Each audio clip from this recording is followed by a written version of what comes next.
국회 연금개혁특별위원회 소속 의원들이 21대 국회 임기가 한 달도 채 남지 않은 시점에 유럽 출장을 가기로 해 논란이 일고 있습니다. 국회 연금특위에 따르면 주호영 위원장을 비롯한 여야 의원들은 오는 8일부터 5박 7일 일정으로 영국과 스웨덴 등 유럽 국가를 방문할 계획입니다. 영국 런던의 국민연금기금 운용본부 사무소를 방문하고 유럽의 전문가들을 만나 연금제도 현황을 청취하는 등 해외 우수 사례를 살피기로 했습니다.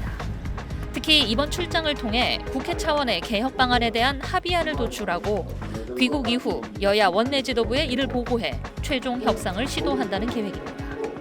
연금특위는 지난 2022년 10월 첫 회의를 시작으로 연금 개혁 방안을 논의해왔지만 2년이 다 되도록 결론을 내놓지 못하고 있습니다.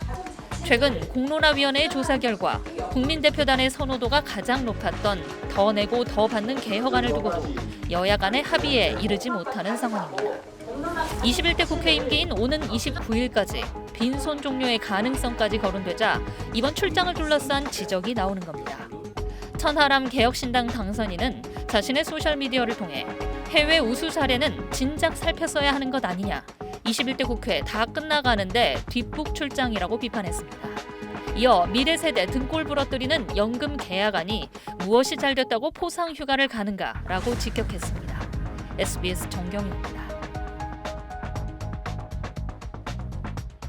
국회 연금개혁특별위원회가 여야 간 연금개혁안 합의 불발을 선언했습니다. 합의에 이르지 못하고 입법이 어렵게 됐습니다.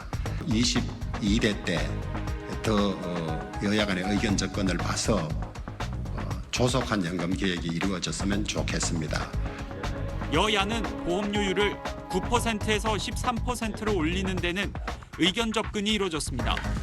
그러나 재정 안정을 위해 소득 대체율을 43%까지만 올릴 수 있다는 국민의힘과 노후 소득 보장을 위해 소득 대체율이 45%는 돼야 한다는 민주당이 맞섰고 결국 이견을 좁히는 데 실패했습니다.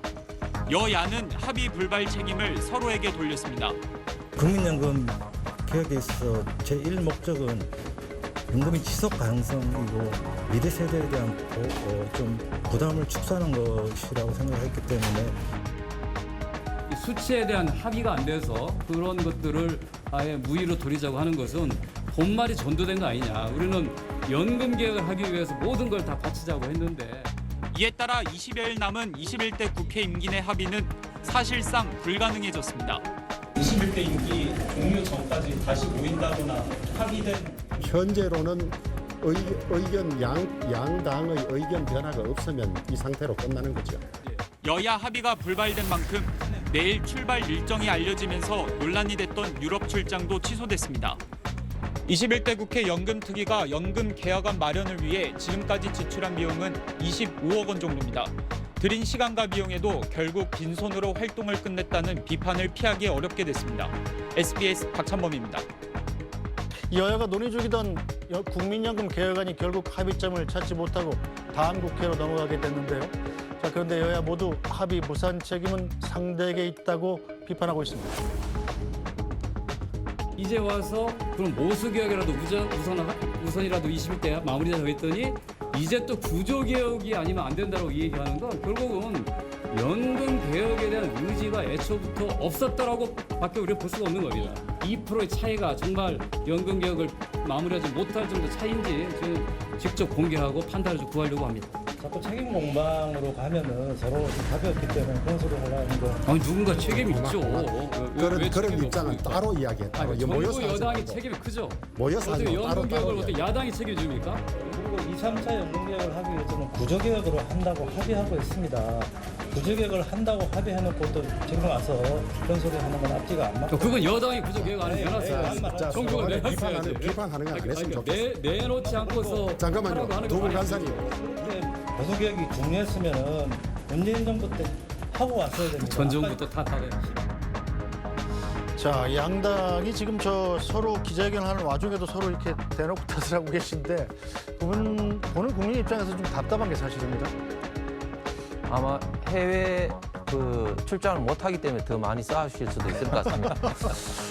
지금 저희 국민연금이 노태우 정부 때 이제 임의 가입제도로 시작했다가 이제 DJ 정부 때 이제 의무 가입제도로 시작됐는데 지금 굉장히 그 저출생으로 인해서 연금 고갈이 지금 계속 좀 가속화되고 있지 않습니까? 네. 그래서 이 연금 개혁을 해야 되는데 지금 현재 소위 말해서 보험 요율에 해서 내는 것은 이제 소득의 한 9% 그리고 소득 대체로 해서 받는 것이 지금 이제 40%인데 그래도 이번에 이제 연금 특위에서 굉장히 좀 의미 있는 것은 일단은 내는 것, 즉 보험 요율에 대해서 13%까지 합의를 했습니다. 네. 그것은 굉장히 좀 의미 있는 진전이라고 보여집니다. 그런데 이제 받는 소득 대체율에 있어서 저희 당은 이제 43%, 민주당은 이제 45%를 했는데 참고로 지금 OECD 같은 경우를 보면 네. OECD는 평균 보험료를 즉 내는 것은 이제 소득의 18% 그리고 이제 소득 대체율이 42.5% 정도 됩니다. 그렇기 때문에 저희들이 OECD 평균보다도 지금 훨씬 지금 안 좋은 상태인데 지금 2% 차이 나는 이 부분에 있어서는 제가 오기 전에 좀 확인을 좀 해봤는데 아직 그 21대가 지금 이제 한 20일이 남아 있기 때문에 남아 있는 기간에도 계속해서 협의를 좀 진행할 계획입니다. 그래서 21대 때 어쨌든 이 사안은 좀 마무리를 꼭 좀 했으면 좋겠습니다. 네, 어쨌든 박수현 당선인께서 또 22대 입성하실 거기 때문에 이제는 이제 22대 국회로 곡이 넘어가는 상황인데 21대 국회에서 합의해서 통과시킬 가능성이 좀 남아있긴 합니까? 뭐 저는 그랬으면 좋겠다고 생각하고 가능성이 아주 없는 것은 아니라 이렇게 보는데 결과적으로는 좋은 방법을 택했어요. 국민 공론조사위원회라는 것을 만들었지 않습니까? 사실 이 공론조사를 해보면 문재인 정부 초기에 이제 그 원전과 관련한 공론조사위원회를 만들었잖아요. 그래서 문재인 대통령의 공약을 전 반대로 뒤집는 그래서 신고리 오리고기 그것을 그냥 진행하는 뭐 이런 결론을 냈는데 국민들께 아주 자세한 정보를 제공하고 정보만 제공하고 어떤 판단도 개입하지 못하도록 스스로 토론을 하고 해서 보면 아주 합리적 결론에 이르더라고요. 그런데 이번 공론조사위원회의 방법은 잘 선택했다. 그리고 공론조사위원회의 결론이 지금 나와 있는 것이죠. 보험료율 15%, 소득 대체율 50% 나와 있는 것이고 ILO 등 국제기구의 요구도 뭐냐면 적어도 생애 평균 소득의 절반 정도는 가져야 노후 생활이 가능하다. 뭐 이런 걸 권고하고 있는 것 아닙니까? 그런 대신에 보험료율을 좀 높여서 이 문제를 해결하자는 취지인데 민주당도 계속 어떤 그 대체안들을 계속 냈습니다. 한 가지 가지고 계속 고집한 것이 아니라 어쨌든 그럼에도 불구하고 무산을 여당이 일찍 선언해버리는 것은 유감이다 이런 말씀을 드리고 그러나 아까 말씀드린 대로 공론조사위원회의 결론 등 상당한 성과들이 쌓여 있기 때문에 여기서부터 또 시작을 하면 조만간에 저는 이 문제가 해결될 가능성이 있다 저는 그렇게 보고 21대 국회가 안 되면 20대 국회에서도 이것을 출발점으로 해서 조금만 더 나가면 되겠다 이런 기대를 갖고 있습니다. 알겠습니다. 오늘 정치여담여담은 여기서 모두 마무리하도록 하죠. 홍석준 국민의힘 의원, 박수현 더불어민주당 당선인, 정화석 SBS 논설위원과 함께했습니다. 세 분 수고하셨습니다. 뉴스브리핑은 잠시 뒤에 돌아오겠습니다. 21대 국회 임기 종료 한 달을 남기고 모인 국회 연금특위위원들. 특위사나 공론화위원회가 시민대표단 의견을 수렴해 제시한 더 내고 더 받는 안을 두고 여야가 첨예한 입장차를 보였습니다. 국민의힘 의원들은 더 내고 더 받는 소득보장 중심안이 미래 세대의 부담을 떠넘긴다며 무책임한 안이라고 지적했습니다. 국민연금기금이 2061년 소진된 뒤엔 그에 필요한 연금을 걷어 지급해야 하는데 이 경우 소득 대비 내야 할 보험료가 더 많아질 수 있다는 겁니다. 문제는 뭐냐면 지금 1살, 지금 0세, 지금 태어난 친구들은 이제 40년이라서 40살이 되면은 자기 소득의 43%를 내야 됩니다. 민주당 의원들은 공론화위원회의 조사 결과를 존중해야 한다고 맞섰습니다. 이 수기 과정에서도 보면 초기에 참여했을 때보다 소득 보장이라는 게 높아졌다. 국가가 해야 될 일은 무엇이냐. 이게 명확해졌다는 게 저는 큰 의미라고 생각합니다. 연금개혁의 방향이라도 구체화하려면 한 달 안에 여야 합의안이 마련돼야 하지만 공론화위원회 안을 두고 찬반이 엇갈리면서 21대 국회 임기 중 합의는 불투명합니다. 어제 영수회담에서도 연금개혁은 중요 현안이었지만 윤석열 대통령은 21대 국회 내 결정이 어렵지 않겠냐는 취지로 말했다고 민주당은 전했습니다.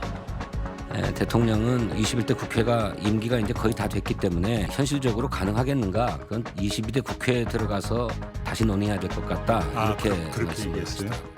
국회 연금특위는 민주당 6석, 녹색정의당 1석으로 야권이 과반이지만 민주당은 연금 개혁안의 경우 단독 처리하지 않고 여당과 합의 처리하겠다는 계획입니다. SBS 박찬범입니다. 베이비붐 세대인 1958년 개띠와 현재 6살인 2018년생 개띠를 비교해봤습니다. 더 내고 더 받는 안대로라면 58년 개띠는 보험료를 매달 55만 원을 냈는데 2018년생은 280만 원씩 낼 수 있습니다. 5배 넘게 차이 납니다. 게다가 2018년생은 급속한 고령화에 따른 더 가중된 세금 부담까지 져야 합니다. 2배 정도 차이만 나도 이거 사회적으로 받아들이기 좀 어렵다고 하는 거 아니겠습니까? 미래 세대는 연금을 제대로 받을지 안 받을지도 모르는 상태에서 부담은 5배를 더 부담하라. 시민대표단 다수가 더 내고 더 받는 안을 택한 것에 우려하는 목소리는 이런 이유 때문입니다. 미래 세대만 그거를 떠넘길 게 아니고 적당히 절충을 해서 한쪽으로 너무 몰리지 않게 좀 그거를 적당하게 나눠서. 반면 더 내고 덜 받는 안은 기금 소진 시점을 늦출 수는 있지만 심각해진 노인 빈곤을 해결하지 못하고 기업연금 같은 사적연금 강화로 이어질 거란 지적이 뒤따릅니다. 더 큰 문제는 노후 보장이니 지속 가능성 이하를 놓고 17년 넘게 첨예한 갈등을 빚어왔는데 이번 공론화 과정에서도 준비가 부족했다는 점입니다. 시민대표단에 잘못 전달된 내용을 바로잡지 못하는가 하면 설문조사 문항도 정교하지 못했다는 겁니다. 문항에 있어서의 공정성, 그리고 또 자료의 정확성, 그리고 수기토론 과정 속에서 전문가끼리 상호 검증하는 절차가 부족하다 보니까 시민대표단의 가장 젊은 사람마저 연금 고갈 시점엔 모두 수급자가 되는 상황을 감안하면 연금 개혁의 목표와 방향부터 다시 고민해야 한다는 목소리가 나옵니다. SBS 박지현입니다.